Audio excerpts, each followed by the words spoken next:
O'zbekistonda ishlab yurgan paytlarimda 1 million, payti kelsa 1,5 million so'm olgan vaqtlarim bo'lgan oyiga.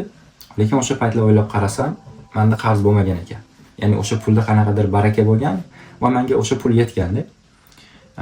Angliyaga kelganimdan keyin daromadim masalan soatiga oshdi yoki ba'zida shunaqa paytlar bo'lganki, 30-40 barobar ko'p pul topgan hollarimda ham menga doim pul yetishmaydi yoki qayerdandir qarzman, qayergadir pul berishim kerak.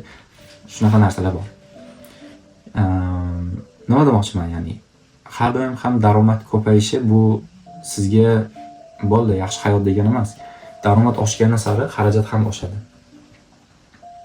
Shunga chetda muammo yo'qmi desa, yo'q, muammo hammada bor. Bu kun bitta odam ham aytayotdi-da menga. Hali ham tirikman yoki hali ham tirikmanmi deyapti.